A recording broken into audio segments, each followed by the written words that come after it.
himatamaan obbo Foon jedhaman erga mana hidhaatii bahanii guyyoota 22 ta'uun himameem. Obbo Foon kan jedhaman abbaa isaanii obbo Nyaannuu fi haadha isaanii adda Dhugnuu irraa magaalaa Garaacha jedhamtu keessatti kan dhalatan yoo ta'u, himannaa adda lubbuun irratti bantee bu'uura godhachuudhaan yeroo dheeraadhaaf poolisiidhaan barbaadamaa kan ture ta'uu Komaandar of bituun ibsaniiru. Obbo Foon irra deddeebiidhaan akeekkachiisni gocha isaanii irraa akka of qusataniif karaa xalayaatiinis ta'ee karaa afaanitiin kan bira ga'e ta'uu kabajamoo Inspeektar Qalbii Jijjiirrannaan ibsaniiru. Haa ta'u malee Obbo Foon gocha isaanii irraa of sirreessuu yaafuuti of tuulummaadhaan mirga lubbuu dhiibaa akka jiran qorannoo yeroo dheeraa booda Komaandar gadoof qabuun taasifameen bira gahamuun dhaga'ameem. Akka adda lubbuun himatteetti yoo ta'e mirgoota seerannaaf kennaman kanneen akka kadhachuu, kurnoo baasuu, soomuu fi kan biroo na sarbuudhaan cunqursa cimaan irratti gaggeessaa jira jechuudhaan himata irratti bantee turte.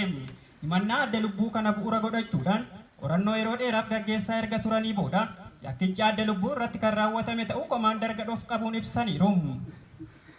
Akka Komaandarichi jedhanitti Obbo Foon kan jedhaman kanaan dura yeroo adda addaatti mana sirreessaa galanii kan bahan yoo ta'e illee amala isaanii irraa sirrachuu waan hin dandeenyeef Komaandar of bituu fi akkasumas Inspeektar Qalbii Jijjiirrannaa waliin ta'uudhaan Obbo Foon to'annaa seeraa jala akka oolaniif murteessaniiru.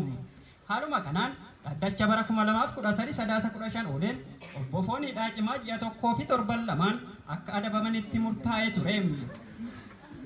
Erga mana hidhaa seenanii booda amala gaarii kan agarsiisanii fi naamusaan yeroo itti murtaa'e xumuruun muddee 29 bara 2013 mana sirreessaatii gadi kan lakkifaman ta'uu himamee ture.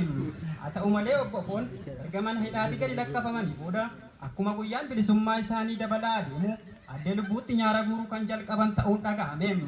Erga mana hidhaatii bahanii guyyoota 22 kan lakkoofsisan yoo ta'u, kanaan booda mirga adda lubbuu kan dhiiban yoo ta'e hidhaa cimaa hanga ji'a 2 isaan adabsiisuu akka danda'us ibsameera.